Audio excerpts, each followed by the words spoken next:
اعوذ باللہ من الشیطان الرجیم، بسم اللہ الرحمن الرحیم۔ اللہ جل شانہ کے نام کے ساتھ۔ الحمدللہ رب العالمین والعاقبۃ للمتقین، الصلاۃ والسلام علی رسولہ الکریم۔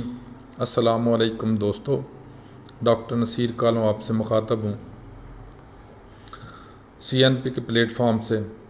یہ تاریخ پاکستان کے اوپر ہمارے ویلاگ کا سلسلہ چل رہا ہے۔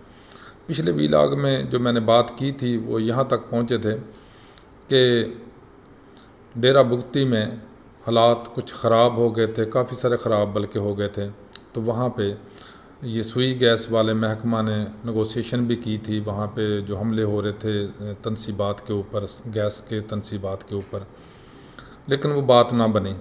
اب فوج نے یہ ٹاسک ٹیکل کر لیا اور وہاں پہ فوج پہنچ گئی، اور وہاں انہوں نے پہنچ کے اعلان کیا اگر تم لوگوں نے حملے یہ بند نہ کیے، یہ جو حملے گیس کے سوئی گیس کے پلانٹس کے اوپر اور سوئی گیس کے تنصیبات کے اوپر کر رہے ہو، تو ڈیرہ بگٹی کو ہم بہت برا حال کر دیں گے۔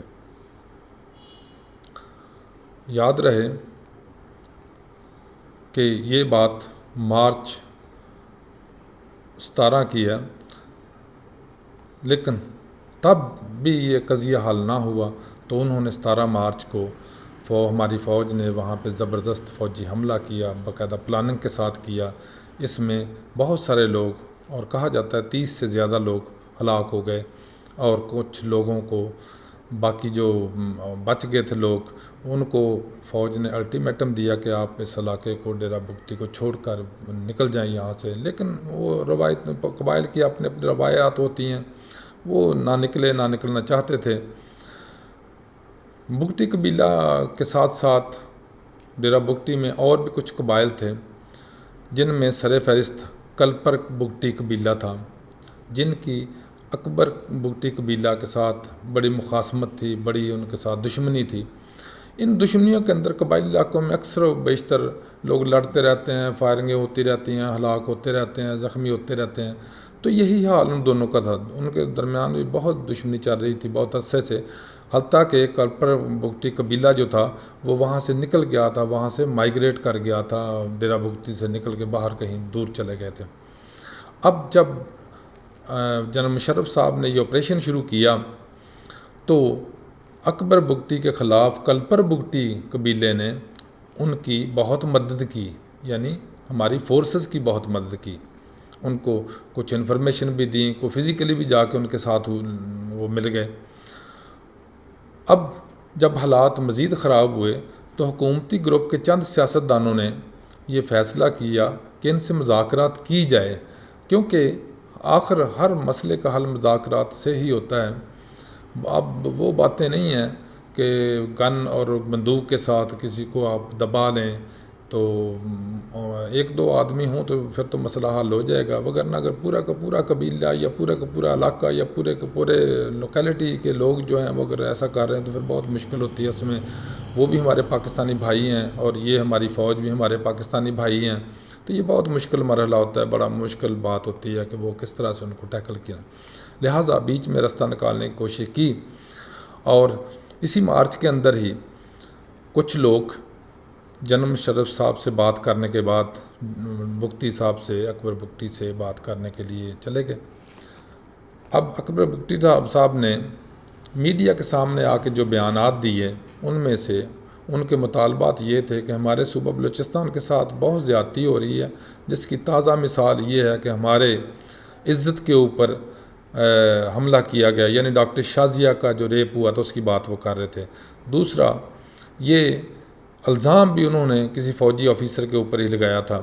دوسرا یہ کہ ساری گیس ہمارے صوبہ سے جاتی ہے لیکن ہمیں اس کی رائلٹی نہیں ملتی۔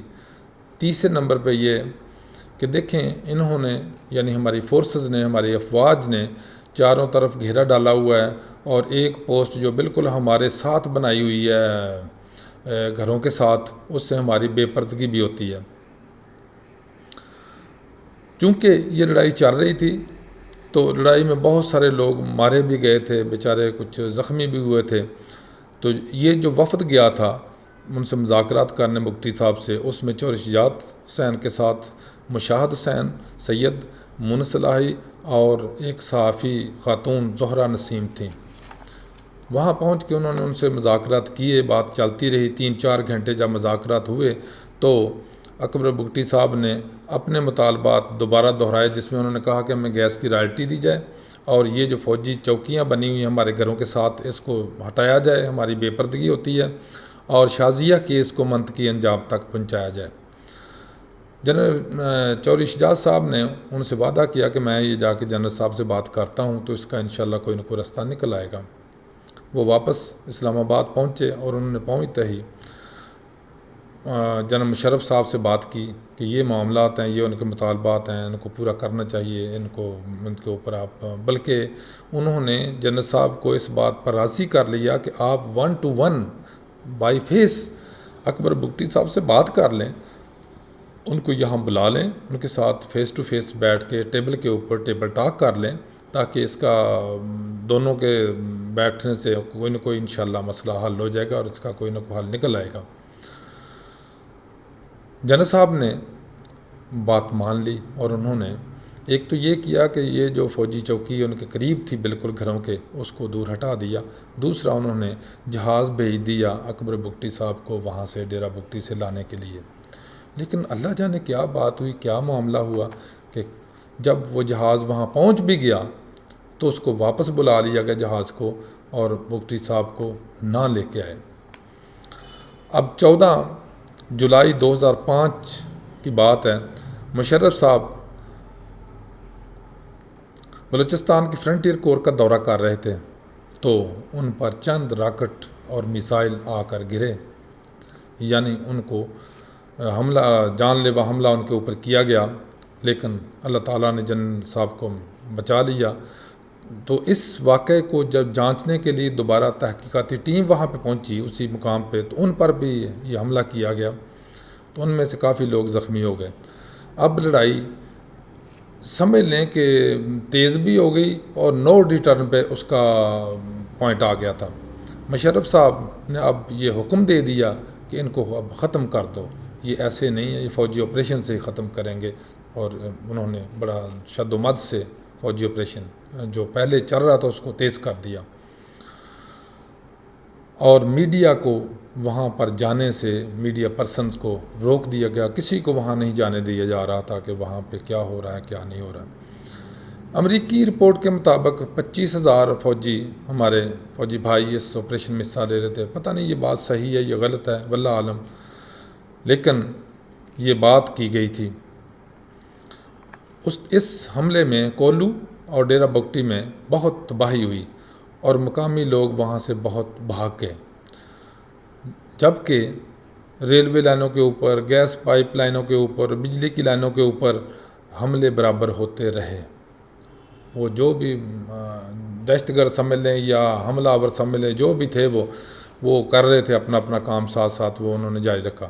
اگست 2006 میں ایک میٹنگ میں جنرل مشرف صاحب کے ساتھ جنرل ندیم اجاز بھی موجود تھے، جو کہ اس وقت کے DGMI تھے اور آپریشن بگٹی، ڈیرہ بگٹی کا وہ کو ہیڈ کر رہے تھے۔ انہوں نے بتایا کہ ہمیں انفارمیشن ملی ہے کہ کولو کے علاقہ ترانائی میں ایک پہاڑی غار کے اندر اس وقت اکبر بگٹی چھپے ہوئے ہیں اور ان کے ساتھ ان کے کچھ باڈی گارڈز بھی ہیں، لہٰذا ان کا وہاں پہ قلع کما کر دیا جائے، جس کی اجازت مل گئی ان کو، اور اس غار کے اوپر حملہ کر کے اس غار کو ہی بٹھا دیا گیا۔ غار جو وہ بیٹھ گئی غار، جس کے نتیجہ میں 32 ساتھیوں سمیت اکبر بگٹی بھی اللہ کو پیارے ہو گئے اور ہمارے 5 فوجی بھائی بھی اللہ کو پیارے ہو گئے۔ اللہ تعالی ہمارے اوپر کرم فرمائے۔ اس طرح سے یہ آپریشن ختم ہوا، لیکن میت اکبر بگٹی کی جو تھی وہ ان کے خاندان کو نہ دی گئی تھی، اور فوجی لوگوں نے، ہمارے فوجی بھائیوں نے ہی ان کی میت کو سپرد خاک کیا تھا۔ تو اس کے بعد جو ہوا وہ اگلی ولاگ میں انشاءاللہ بتاؤں گا۔ اللہ حافظ، السلام علیکم۔